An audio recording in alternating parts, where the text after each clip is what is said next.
Hello, Mikel. Hi, Gary. Makayo. Yeah, Mikel is doing better, but he will be out for a few weeks, unfortunately. What is it? Is it his hamstring? Yeah. No surgery required? No surgery. It's not as bad as the previous one. Obviously, very unfortunate to pick it up. It's in the other side. It's an action that requires full power from him. Then he clashes with the opponent. He needs to change pace again, and he felt something, so he will be out for a couple of weeks. So, do you hope, and I know you don't know because you're not a doctor, but do you hope that when you resume club football, he might be available? I don't know. Let's see how he evolves in the next few days, few weeks. Repeat the scan and see where he's at. And with Martin, he's obviously been selected for his national squad. What's the situation with him? We don't know yet. He hasn't trained yet, and if he does, it will be tomorrow. And let's see. He's doing everything he can. We're doing everything that we can to make him available, but we'll have to wait and see tomorrow. So that's definitely not serious. No, well, there is an injury there, but hopefully, if everything goes well, he can cope with it. But we don't know yet. So with Kai Havertz, we know he's had surgery. Is that weeks rather than months before he's recovered?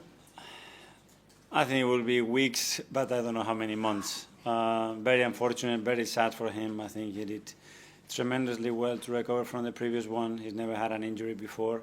And suddenly this happens, but this is our profession, part of football. We need to live with that. Obviously, we lose another big player for many, many weeks. But it was the right thing to do, and the doctor's advice, and I think he was very, very convinced at the end that it was the quickest and the best way to resolve that issue. You did mention the word months there, so it could be months. Yeah, every time there is a surgery, you expect something like this. So I leave that for the medical staff or himself to explain in detail what it was. But hopefully the most important thing is when he gets back, he's in good condition, and medium and long term, we protect as well the player. How disappointing is that? Three big names, three big important names. He just started the season and we lost three of our main players. But that's the reality, and very unfortunate situation, three very different situations, but that's why we keep insisting, like everybody else, you need a big squad to be able to cope and sustain the level. And if that's not enough, Ben and Christian, I guess, are still doubts. Yeah. So that's another two that we don't know yet. Again, tomorrow we have another day. Let's see how they evolve, and there is a chance to keep them involved in the game.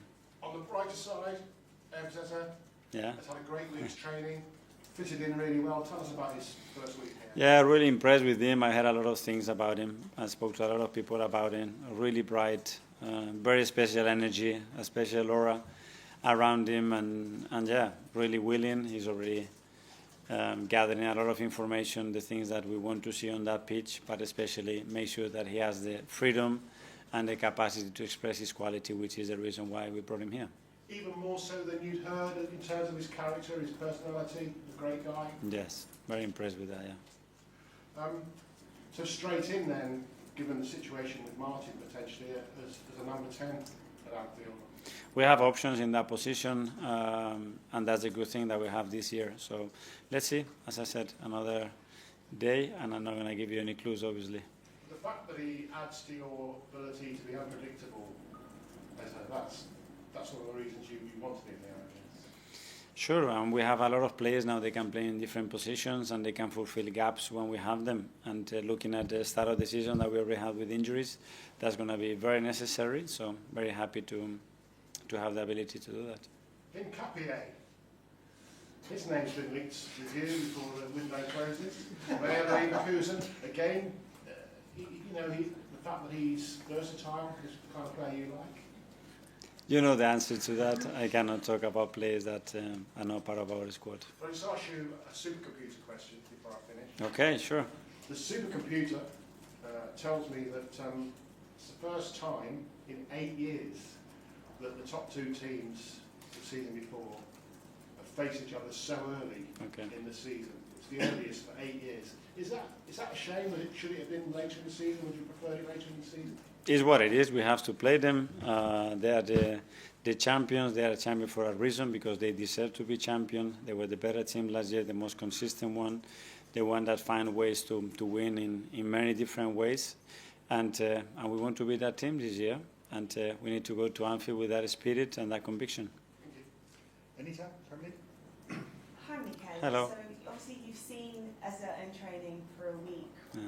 All of us are very aware of his qualities and what he can bring to a team. But from the little we have seen, what do you feel he'll add to this squad? First of all, his energy. I think when you are next to him, you are comfortable. He's got a big smile. He picks teams. He asks you the right questions, and then just him flow with that ball and the ability he has to pick passes, to drive past people, effortless, and just to understand the timing of things. Very impressive. I know it's early in the season, and you talk about the standards that Arsenal has, needing to win every game. How much does tomorrow feel like a season-defining game to put a marker down, given how close Arsenal's been in the last few seasons? A very important one, obviously, and you want to continue and building the momentum that we are in right now, and going to those grounds, those stadiums against this kind of opposition is what we want, and come from those big games winning in a really convincing way. That's the objective. Of course, you got the draw against Liverpool last season, both home and away. I'm sure you're aware of the stat that the last time Arsenal won at Anfield was when you were a part of the team. I think it was 2012. What do you feel needs to change to try and get that win this time around? Be better than we've been in these games, more efficient, and do what we've done with many other stats that we had even for longer before. Just go there and be convinced that we can go to Anfield and win. And you feel that? Yes, I do, yeah. Thank you.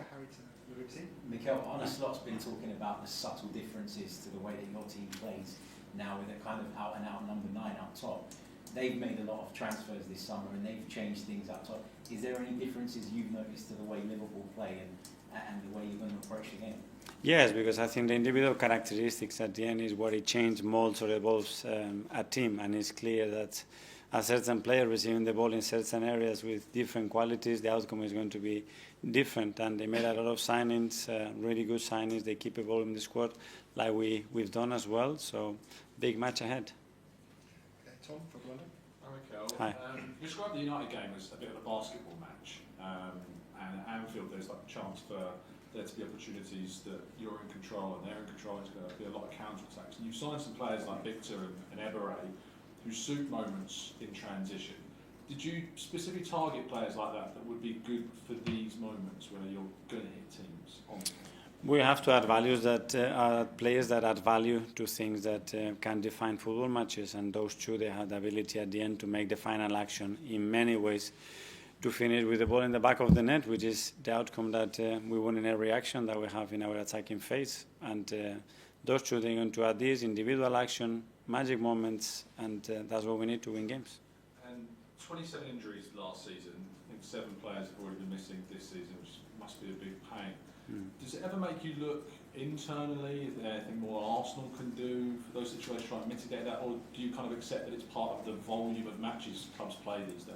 No, first of all, we have to analyze what we do, first of all. That's for sure. I think in the previous season, we had the best record in the Premier League. The following season, we had one of the worst as well, because the extent, not the amount, but the extent of the injuries of certain players, especially Tomiyasu, Gabi Jesus, the long-term injuries we have with the hamstring injuries. So, yeah, we have looked at everything. We are continually monitoring and evolving the needs of the players and the schedule. But unfortunately, we pick very diverse injuries again. That probably some of them were very unexpected. Simon, Evening Standard. Hi, Mikel. Hi. It's probably something we didn't ask you in recent seasons, but with the depth you've got now and the options you've got now, do you worry at all about keeping everyone happy? Worry? Yeah. No, I think the word is that I care that everybody is as happy as it possibly can be. That's a big part of my job, our job at the end, to make sure that every player feels that he's fulfilling his potential and is doing what he loves the most, which is to play football. And so far with the squad that we have and the 5, 6, 7 injuries that we already have, we haven't had many problems to make the squad. But with everybody available, that will be a different scenario. But we're going to have to live with that, and that's why that competition is going to raise the level for everybody. And just one on Eze coming in, obviously on that left flank now, you've got him, Trossard, Madueke, Martinelli. There was a bit of suggestion earlier in the summer that it's kind of come back maybe Martinelli could be someone that leaves because of the competition there. Is that something you can see happening before Monday? No, and I think Gavi's been a super important player for us, and is going to remain to be very, very, very important. And the fact that we have options with different qualities, that's going to fulfill what we want, because every opponent is going to require different things. And then the state, the moment, the way that those players are impacting the game, and that competition is needed. We have in many other areas in the pitch, and is needed especially in the front line to start the game and to finish the game. So I'm very happy with what we have. Okay, last two in the As Live section. Firstly, Phil at the back there from PA. I'm Mikel. Hi. Spoke about Liverpool earlier and saying they deserved to be champions last year. They had a good team. They've obviously added to their squad this year. Do you think they should be considered the favourites to win the league this year? Well, I think the favourite is always the one that won the previous year, and that's it. And somebody has to come and take that crown away from them, and that's what I suppose the rest we are going to try to do. We already started with the first 2 games in the Premier League, and that's the aim, be better than them. And just one on Mikel. Obviously, he had a hamstring injury last year, which ruled him out for a long time. He's already picked up another one this year, albeit in the other leg. Is that a concern to you at all? Yes, it is obviously a big one, especially when we talk about a sprinter, a player that gets into that zone very often in a football match, that needs that burst, that change of rhythm, of pace, to be, as threatening as possible. But we will learn again why it happened, make him stronger. And unfortunately, injuries are part of your career. He hasn't had that many, to be fair, with the amount of games that he's played at his age. But it's something that we want to eradicate for sure. Hi. I think a couple of weeks ago you mentioned where Jorginho leaving the leadership group had to kind of be reshuffled a bit. I was wondering, would you be willing to say who's in the leadership group now, or is that fine? There are a few. I think at some point it will come out, but there are a few players, a few names. Very happy with the outcome, the way it was done as well, and I think it's a very good reflection of the group. Okay, and on Barry, you mentioned the way he kind of flows with the ball. I was just wondering, is that kind of like a throwback to, I don't know, players you played with here? I'm thinking of players like, they're not identical, but playmakers who played out wide, like Cazorla, Rosicky, those types of players. Did it make you kind of think of those guys? Yeah, they have a different feel of the ball, and everything glides and moves so smoothly. They are beautiful to watch, the way they carry the ball, the way they take touches, the way they turn. And Epps for sure has got this talent.